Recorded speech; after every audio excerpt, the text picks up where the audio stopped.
Black man, I'm talking to you. Yeah, you. Shout out to all y'all brothers, white collar brothers, blue collar brothers, street niggas. You know what it is. Black man, as you brothers know, I only bring y'all the things that I believe that can be personally used for your growth and development and edification. So unless something comes across, you know what I mean, and I don't believe it fits that criteria, I probably won't bring it to y'all. Well, something did, and I thought about it for a minute, but then I said, you know what? That's a good topic for the brothers. So extremely important that I bring this to you, brothers. So here it is. I'm sure by now you black men are familiar with the Bill Cosby saga. Initially, he was accused of multiple sexual misconducts, which subsequently led to his arrest and conviction and incarceration. And fast forward to 3 years from that point, he was released. And today, excuse me, the Supreme Court has decided that he can no longer be tried. And so his case is irrevocably done. Now, a lot of black men are not quite sure how this legal thing goes. And you have a lot of guys in this space that say a lot of things and they're emotionally caught up. Well, first of all, this is two-part black men. Number one, you have the component of which black men use our community when they need us. They don't identify with black people until they find themselves under the boot of their oppressor. And then all of a sudden, they find their way back to the black community. Excuse me. And I get tired of black men, our community being used only when you need us. You don't identify with us. And that was similar to the Bill Cosby saga and the O.J. Simpson saga and so many other black men who run back to black people when those white devils show you exactly what they think about you. I always find that funny. But black men, we need to stop taking these guys back and leave them to the wolves. But that's a conversation for another day. What I'm here to educate black people and talk about is why that situation happened the way it did and why he's actually out of jail.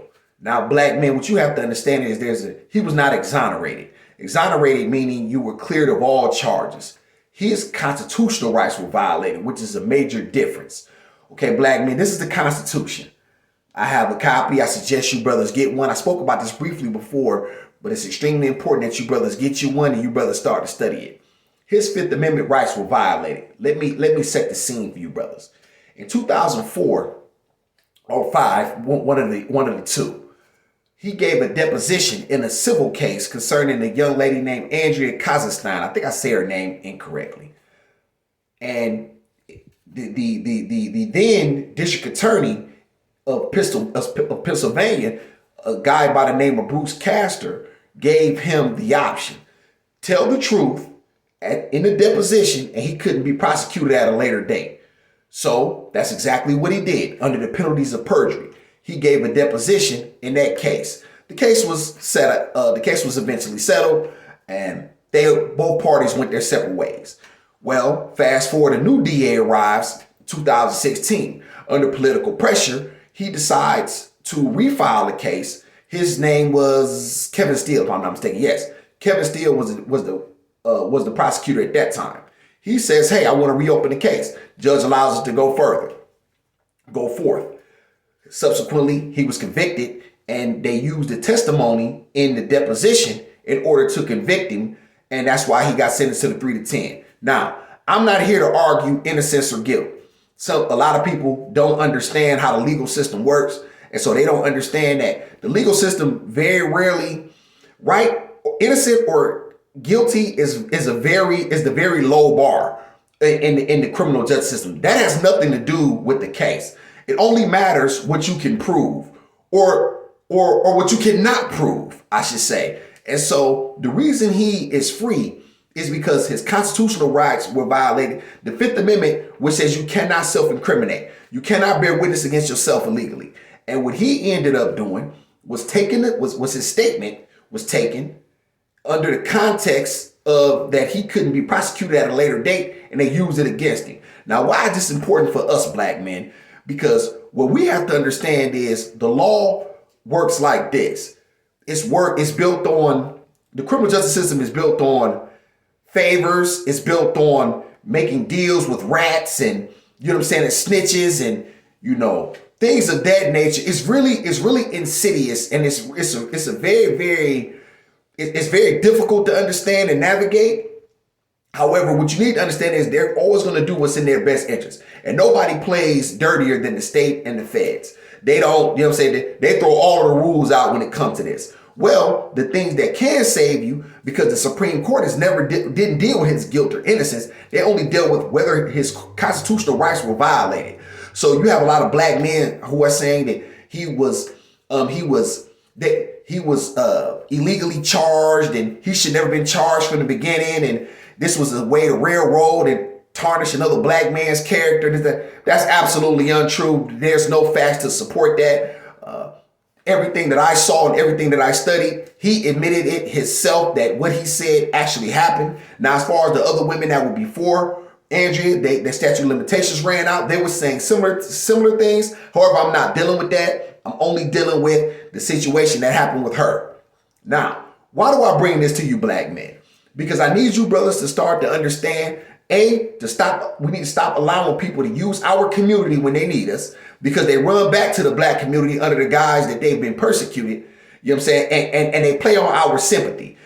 However, when they don't need us, then they discard us. They throw us away like a woman to throw away a used tampon. And I'm tired of us black men allowing ourselves to be played and manipulated by these guys out here, okay? That's number one. And number two, I want you brothers to understand how the Constitution works and understand that the law doesn't, that once you're dealing with the courts at that level, once you're dealing with appeals, they're only dealing with your constitutional rights and whether they were violated. They're not dealing with your guilt or innocence. They don't even really give a damn if you're innocent or guilty. You can sit there for all they care. The only question is, were your civil rights upheld? Were your constitutional rights, were you not violated in that space in order to get you in that box? So what I need black men to start to understand is, A, what I said previously, and B, let's start paying attention to all things, black men, because we can't afford to let anything pass. And I'm tired of our community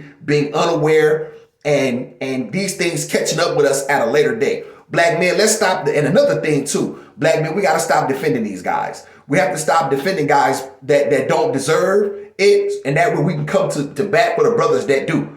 You brothers heard me say before, I've been in prison 3 times. You never once heard me say I was innocent. Truth be told, I probably shouldn't be out here at all. Well, that's another video. My point is that black men, we can't allow people to misuse our community, and because no other race allows this, okay? And we have to, if we want to rebuild our community, then we have to start by being firm and setting a precedent, and you know what I'm saying? And we have to pay attention to all of these things, because they will use anything in order to justify their mistreatment of us. And we let a guy like Bill Cosby use us and play on the black sympathy, you know what I'm saying, in order to extract help or galvanize support for him when he has totally mistreated us, when he has said negative things about the black man and the black community. We cannot do this, black man. Now, this is going to be a little bit controversial, but I need you brothers to start paying attention to these things. Once again, I'm not dealing with his innocence or guilt. From my personal standpoint, I believe he was guilty because he actually admitted it in the deposition.